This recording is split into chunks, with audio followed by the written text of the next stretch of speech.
আমি সিরিয়াসলি বলছি, আমি জানি না দেবদা কেন কালকের ডেটের ইয়েটা দিল না, মানে হাউসফুল লিস্টটা দিল না। কালকে এত হাউসফুল হয়েছে, এত হাউসফুল হয়েছে, মিনিমাম 180 থেকে 200 প্লাস হাউসফুলস কালকে ছিল। আই ডোন্ট নো দেবদা এত প্লাস হাউসফুলস হওয়া সত্ত্বেও দেব এন্টারটেনমেন্ট ভেঞ্চার্স ওয়াই এটা দিল না। আহ, আমার তো মনে হয় দেওয়া উচিত ছিল, মানে আমি বারবারই বলছি আমার মনে হয় দেওয়া উচিত ছিল। শুধু দেব এন্টারটেনমেন্ট ভেঞ্চার্স এইটা দেওয়া মানে লিখেছে, আই ডোন্ট নো, হয়তো পরে তারা দেবেন বা জানি না, নাও দিতে পারেন বা কি বৃত্তান্ত জানি না। তারা শুধু বলেছে র্যাম্পেজ মোড চলছে 2025 সালের লাস্ট পোস্ট দেব এন্টারটেনমেন্ট ভেঞ্চার্সের পক্ষ থেকে 31শে ডিসেম্বর তারা এটা পোস্ট করেছেন যে booking rampage, ticket selling first. Already এই জিনিসটা দেওয়া হয়েছে, এই মানে ঘন্টায় 1000 করে টিকিট সেল করছিল, বিকেলের দিকেও সন্ধ্যের দিকেও, সেটাও তারা এটা ইয়ে করে পোস্ট করেছে আর কি। এই হচ্ছে ব্যাপার। কিন্তু কালকে প্রায় 180 থেকে 200 প্লাস হাউসফুলস ছিল। কালকে কত কালেকশন আসতে পারে বন্ধুরা? একদিনে কালকে মিনিমাম বলছি নেট কালেকশন 1.5 কোটি টাকার উপরে আসবে। ইয়েস বন্ধুরা, কালকে নেট কালেকশন 1.5 কোটি টাকার উপরে আসবে যদি ঠিকঠাকভাবে চলে। তো মানে 436টা শোজ পেয়েছে এবং ভাই 200 প্লাস হাউসফুলস সেখানে। বাদ বাকি 200টা কি মাছি মারছিল? না রে ভাই, বাদ বাকি 200টাও 20 থেকে মানে 30 to 40% মিনিমাম ফুল ছিল। তো এইটা হচ্ছে পাবলিকের ক্রেজ ছিল কালকে। যে যে জায়গায় পাবলিক গেছে সব জায়গায় কালকে প্রজাপতি একটু দাপিয়ে বিজনেস করেছে। আমি এক্সপেক্ট করেছিলাম কাল রাত্রিবেলা দেবদা একবার লাইভে আসবেন। আমি এক্সপেক্ট করেছিলাম কাল রাত্রিবেলা দেবদা একবার একটা পোস্ট করবেন যে ভাই এতগুলো হাউসফুল গেছে।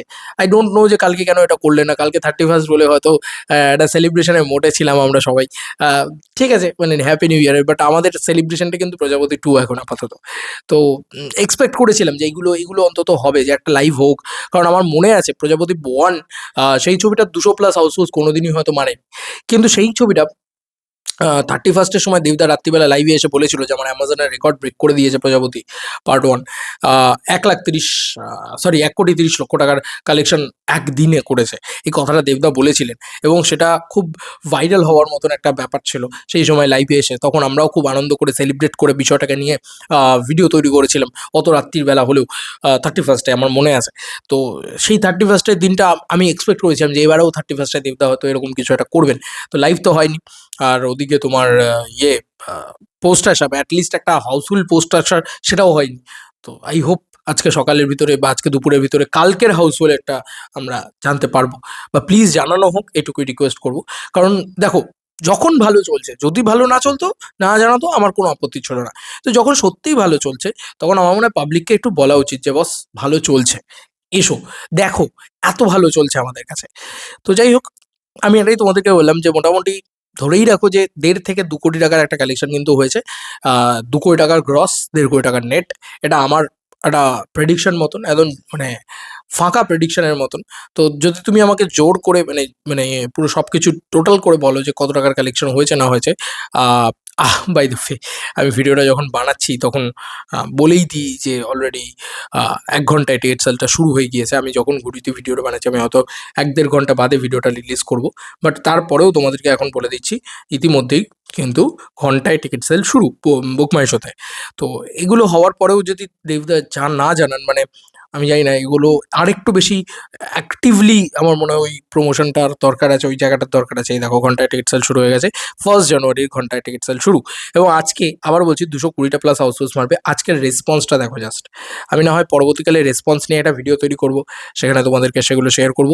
বাট আজকের রেসপন্সটা, দিস ইজ দ্য রেসপন্স বন্ধুরা।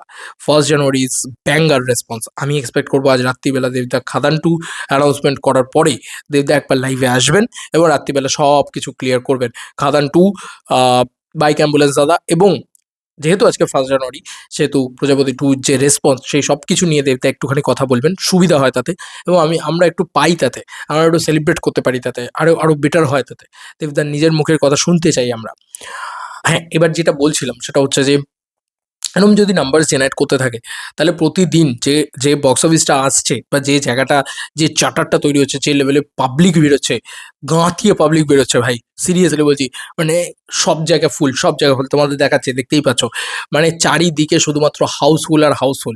তো এরকম একটা পরিস্থিতিতে দাঁড়িয়ে তুমি যদি আমাকে জিজ্ঞেস করো, তাহলে আমি এখনই বলবো যে ছবিটা কিন্তু অলরেডি 8 কোটি টাকার গ্রসের কাছাকাছি পৌঁছে গিয়েছে। মানে আমরা যেটাকে বলি 8 কোটি টাকার ক্লাবে পৌঁছে যাওয়া, ইয়েস সেটাই হয়েছে। মানে গ্রস কালেকশনের কথা বলছি, 8 কোটি টাকার গ্রস কালেকশনে পৌঁছে গিয়েছে ছবিটা 7 দিনের ভিতরে। মানে ছবিটা রিলিজ হয়েছে 7 দিন হয়েছে, আজকে 8 নম্বর দিনটা হবে।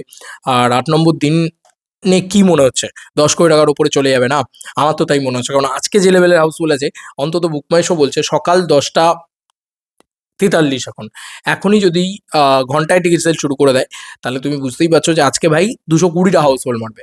আর 220টা হাউসফুল মারলে আবারও আজকে 2 কোটি টাকার minimum collection, minimum gross collection. তো গ্রস কালেকশনে আজকে 10 কোটি টাকা পার করে দেবে, এটুকু আমার মনে হচ্ছে।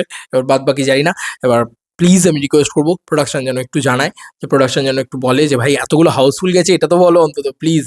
আর দেবদা প্লিজ একটু লাইভ টাইমে এসো, একটু বলো যে তোমার এই অ্যাচিভমেন্টগুলোকে বলো। তুমি তো বেঙ্গল বিগেস্ট সুপারস্টার, তুমি তো বেঙ্গল বিগেস্ট মেগাস্টার, তুমি তো এই সাকসেসফুল জায়গাগুলো তৈরি করতে পারছো, তাহলে তুমি কেন বলবে না?